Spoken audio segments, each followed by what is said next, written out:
ओम नमः शिवाय। हर हर महादेव। नमस्कार प्रिय दर्शकों, हाजिर हूँ आप सभी के सामने ज्योतिष की चर्चा को आगे बढ़ाते हुए। प्रिय दर्शकों, आज हम मूल नक्षत्र के ऊपर चर्चा करेंगे। बंगाल में इसे मूला नक्षत्र कहते हैं। प्रिय दर्शकों, मूल नक्षत्र, गंडमूल नक्षत्र या फिर सतैसा के बारे में तो आप सभी जरूर सुने होंगे। अगर नहीं सुने हैं तो आज हम सब जानेंगे। मूल नक्षत्र को ही आम बोलचाल भाषा में सतैसा कहे जाते हैं।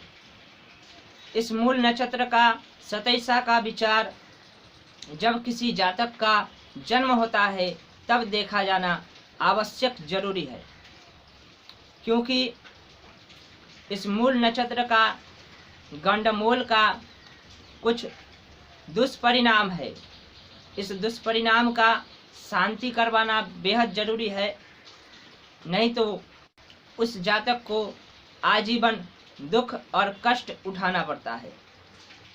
इसीलिए इसका शांति करवाना बेहद ही जरूरी है। हमारे शास्त्रकारों ने मूल नक्षत्र को 3 चरणों में बांटे हैं।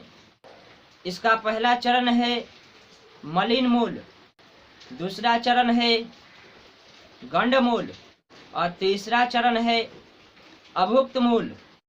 प्रिय दर्शकों, इस मूल नक्षत्र को सतैसा को लेकर आम जनमानस में भारी मात्रा में डर बैठा हुआ है, क्योंकि इस गंडमूल में जन्मा जातक ज़्यादातर अपना हानि कर देता है, यानी वह इस लोक को त्याग देता है। इसके बाद अपने परिवार का भी हानि करता है, जैसे माता पिता का हानि करता है, बड़े भाई या छोटे भाई का भी हानि कर सकता है, धन का हानि करता है। इसीलिए इस नक्षत्र में जन्मा जातक का शांति होना बेहद जरूरी है।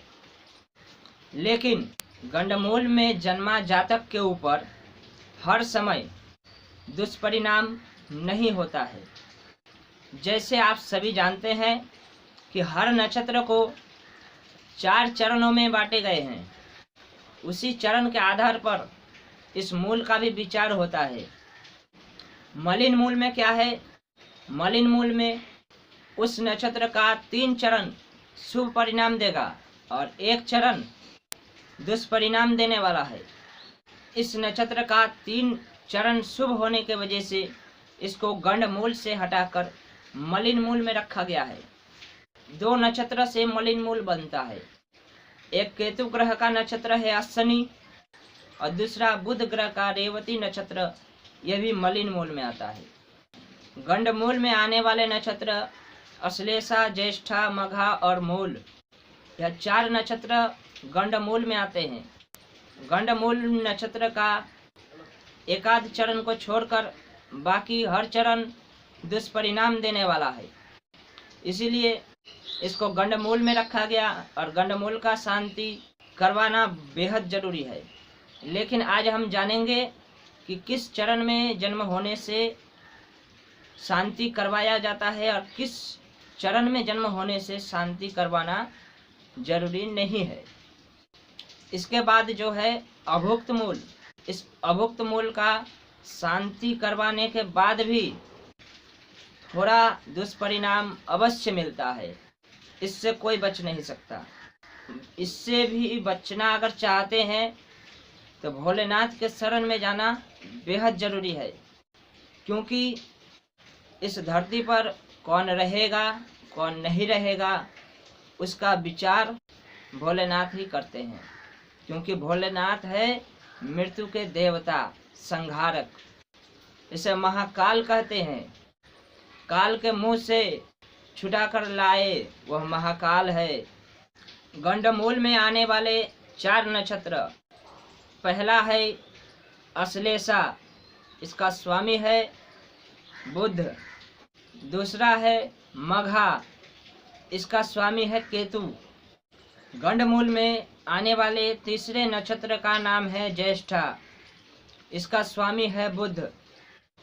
चौथा नक्षत्र है मूल नक्षत्र। मलिन मूल में आने वाले 2 नक्षत्र, पहला है अश्विनी नक्षत्र जिसका स्वामी है केतु। दूसरा है रेवती नक्षत्र जिसका स्वामी है बुध। और अभुक्त मूल में गिने जाने वाले 2 नक्षत्र है ज्येष्ठा नक्षत्र के चौथे चरण के अंत के 4 घड़ी, यह अभुक्त मूल में आते हैं। कोई जातक ज्येष्ठा नक्षत्र के चौथे चरण के आखिरी 4 घड़ी में जन्म लिया है तो उसे मूल शांति के बावजूद भी दुख उठाना पड़ेगा। इसलिए महादेव के शरण में जाना बेहद जरूरी है। और दूसरा है मूल नक्षत्र के प्रथम चरण के पहले का 4 घड़ी। अब आपको अगर दिक्कत आए कि घड़ी का हिसाब कैसे करें तो 1 घड़ी यानी 24 मिनट, 24 मिनट में 1 घड़ी होता है। अब आप हिसाब लगा सकते हैं 4 घड़ी कितना देर लगेगा। अब हम आपको 6 नक्षत्र के हर चरण के प्रभाव को बता रहे हैं।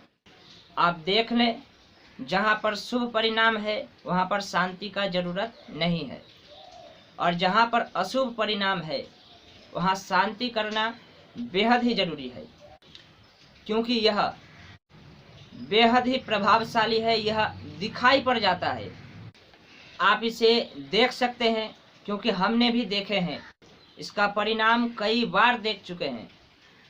आप भी मिलाकर देखिए, जो शांति नहीं करवाता है उसका क्या रिजल्ट होता है, आप घटाकर देख लीजिए। पहले हम गंडमूल के ऊपर चर्चा कर रहे हैं। गंडमूल में आने वाला पहला नक्षत्र अश्लेषा है। इसका पहला चरण शुभ है, सुख और शांति प्रदान करने वाला है। इस चरण का शांति करवाना जरूरी नहीं है।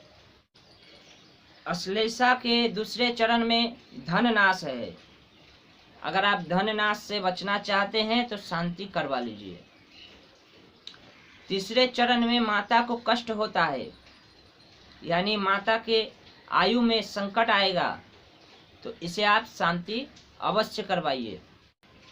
अश्लेषा का चौथे चरण में जन्मा जातक पिता के लिए हानिकारक होता है, इसका भी शांति जरूर करवाए। गंडमूल में आने वाले दूसरा नक्षत्र मघा। मघा नक्षत्र के पहले चरण वाले लोग माता के लिए कष्टदायी बनते हैं, इसका भी शांति होना चाहिए। मघा के दूसरे चरण में पितृवंश को हानि होता है। मघा का तीसरा चरण शुभ परिणाम देने वाला है, सुख और ऐश्वर्यवान बनेगा। जातक सुख और ऐश्वर्य को भोगने वाला होगा, इसका शांति नहीं करना चाहिए। और मघा नक्षत्र का चौथा चरण भी शुभ परिणाम देने वाला है, धन और विद्या लाभ करवाने वाला है। मघा नक्षत्र के चौथे चरण का जातक धनवान और विद्यावान बनते हैं, इसका शांति मत करवाइए। गंडमूल में आने वाला तीसरा नक्षत्र ज्येष्ठा है। ज्येष्ठा नक्षत्र के पहले चरण वाले लोग अपने बड़े भाई के लिए कष्टदायी होते हैं। बड़े भाई के आयु में संकट आ सकता है, इसीलिए आप इसका शांति करवाए। ज्येष्ठा नक्षत्र के दूसरे चरण में जन्म लेने से वह अपने छोटे भाई का यानी अनुज का क्षति करेगा। ज्येष्ठा का तीसरे चरण भी कष्टदायी है, इसमें माता को कष्ट मिलता है।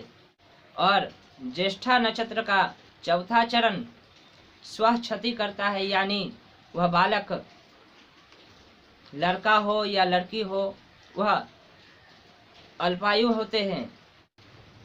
इतना पता चला कि ज्येष्ठा नक्षत्र में चारों चरण दुष्परिणाम देने वाला है।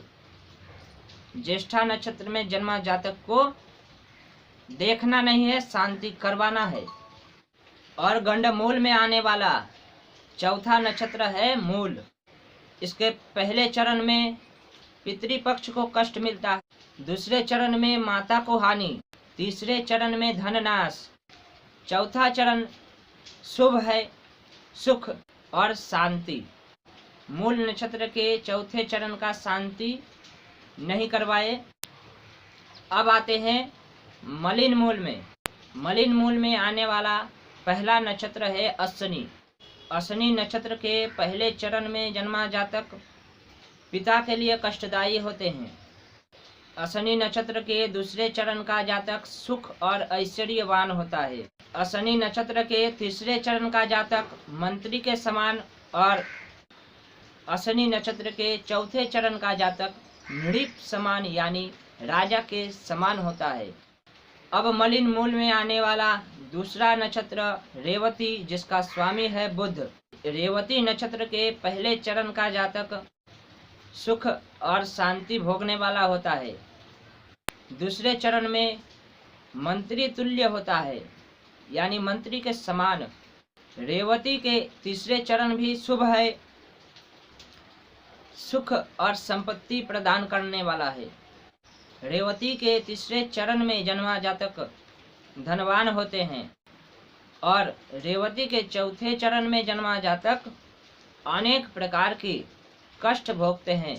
रेवती नक्षत्र के चौथे चरण का जातक का शांति करवाना है और अश्विनी नक्षत्र के पहले चरण में जिस जातक का जन्म होता है उसका शांति करवाना है। बाकी 3 चरण को छोड़ दीजिए। अभुक्त मूल में यह मूल शांति भी करवाना है। इसके बाद भोलेनाथ के शरण में यानी महामृत्युंजय जप करना जरूरी है। प्रिय दर्शकों, आज वीडियो बहुत लंबा हो गया, इसलिए इसका शांति विधि के बारे में हम दूसरे पार्ट में बताएंगे। आज के लिए आप हमें इजाज़त दें। नमस्कार। भगवान शिव आप सभी को खुश रखे, प्रसन्न रखे। हर हर महादेव।